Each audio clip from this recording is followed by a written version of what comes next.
let's first start up by just getting a little bit of background on your operations here. I know you really focus on early stage companies, but sort of tell us what you've been doing in China with investments. So we're the 15th SoftBank-backed fund, the third in China, and our funding we're strategic, so our funding comes from Cisco and SoftBank. We focus on China, India, and Southeast Asia. My personal focus is on China, and I spend some time in Vietnam. So we focus on early stage, $1 to $5 million investments, tech, media, telecom, consumer. And my specific focus is internet, advertising, e-commerce, search, and enterprise software. So in terms of how many companies you've invested in and sort of the size of your fund, can you talk a little bit about that, if you don't mind? Sure. So I think at this point we've deployed about 55, 60 million across 18 companies, mostly Series A, some Series B. And it's right now 1/3, 1/3, 1/3. So 1/3 China, 1/3 Southeast Asia, 1/3 India. In terms of the companies, 7 companies in China, 5 in Southeast Asia, and 6 in India. My focus has been the 6 companies in China and a couple companies in Vietnam. So in China, what's been one of your most successful investments? If you can talk about that. So we're really, really early stage. Some of our investments are seed. Most VCs don't do seed investments, but the A's are generally $1 million. So we've been operating for a little over 3 years. So our companies are just getting about to the size where most of the people in the room start to get interested in them. My closest company to IPO is maybe a couple years off, and it's in the software as a service space. So we're probably, depends on how you count it, top 5 software as a service company in China. And the real focus for us is not, again, on model, but it's on team and on the why. Why would a company in China actually buy software? Because they're not in that habit. So we try and solve problems such as how does a manager, a CEO generally, manage their employees when there's there's a lack of middle management in China. So how are they going to keep track of all the Indians? There's one chief, lots of little Indians running around. How do they keep an eye on them? And sometimes the Indians, the employees, don't want to be tracked. They don't want to be followed. Salesforce.com would never work here. And we answer that question. We solve that problem for them. Can you talk a little bit? I mean, we have been discussing with some early stage investors already this afternoon, but what sort of challenges you faced or lessons that you've learned here, stumbling blocks that sometimes people make, and what might be different in China versus the West? I think in China we just have a different way of describing it. Some people would call it, the U.S. a ready, then aim, then fire type of market. So where you get ready, that's your strategy, and then you aim, that's your planning, and then the fire is the execution. Whereas China is a little bit more like ready, and then fire, and then go see what you hit. In Silicon Valley, it's in fashion now. It's called, the fast execution or the sprint model, where it's iterative. So you do your strategy, you implement and execute, and then you measure, and then you repeat the process over and over and over.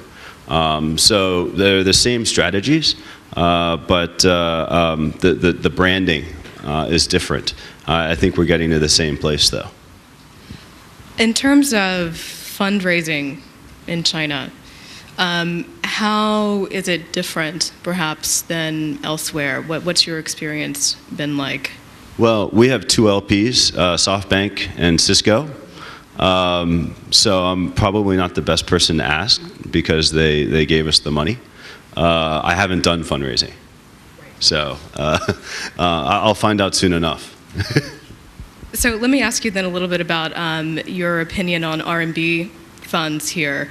Obviously, the government's been trying to promote those and develop those. Are you all raising an R&D fund right now? No, we're not. So on the R&B side, I think there's a huge amount of opportunity there. You can move a lot quicker. But the issue for us is we're an early stage fund, and it seems that a lot of the renminbi money is going after later stage or private equity. A lot of the LPs are looking for something that they can get in and out of. So maybe a 2-year, 3-year investment horizon, whereas our fund, we're 5 years plus 2.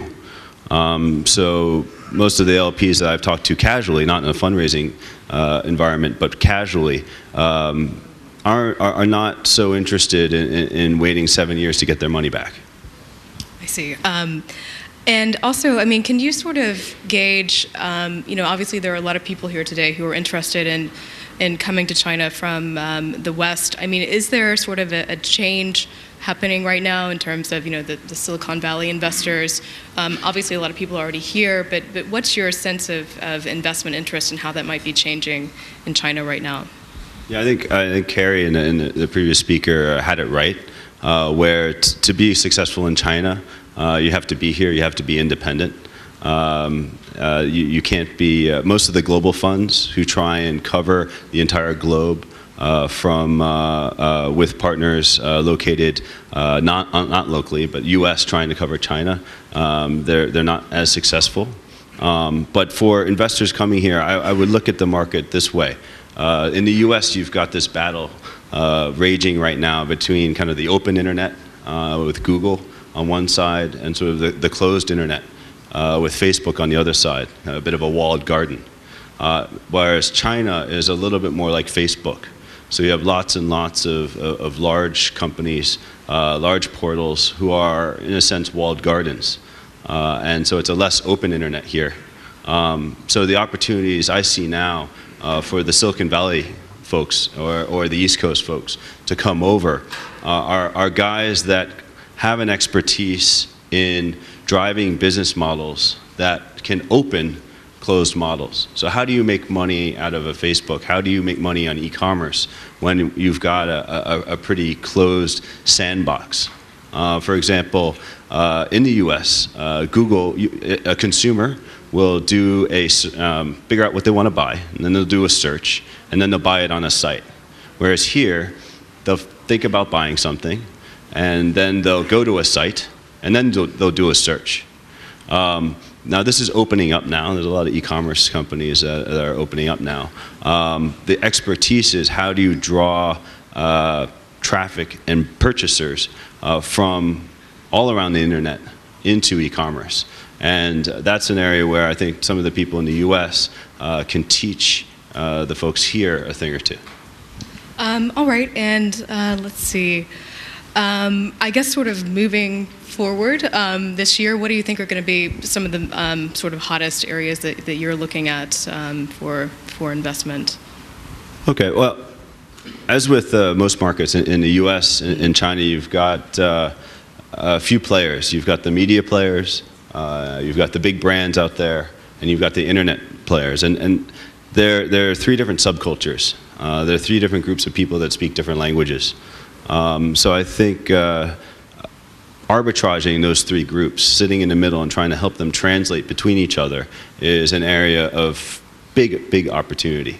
For example, media players such as magazines, traditional print, broadcast television, they don't particularly understand internet sites. They don't understand internet monetization.